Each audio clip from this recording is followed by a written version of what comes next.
তোদের কি মা নাই? জুলাইকে তোরা স্বীকার করিস না? একজন বয়স্কা মা হঠাৎ করে এসে আমাকে জড়ায় ধরছেন। উনি কান্না শুরু করেছেন।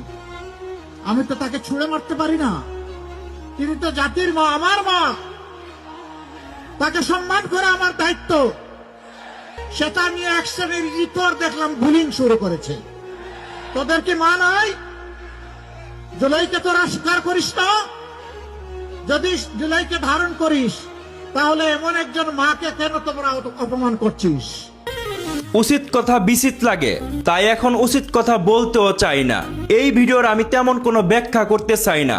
যারা এই ভিডিওকে কেন্দ্র করে সোশ্যাল মিডিয়াতে নোংরামি ছড়াচ্ছেন, শহীদদের মাকে অসম্মান করতেছেন, তাদের উদ্দেশ্যে আমি শুধুমাত্র একটা কথা বলতে চাই, আপনাদের দৃষ্টিভঙ্গি বদলান, তাহলে সমাজ বদলে যাবে।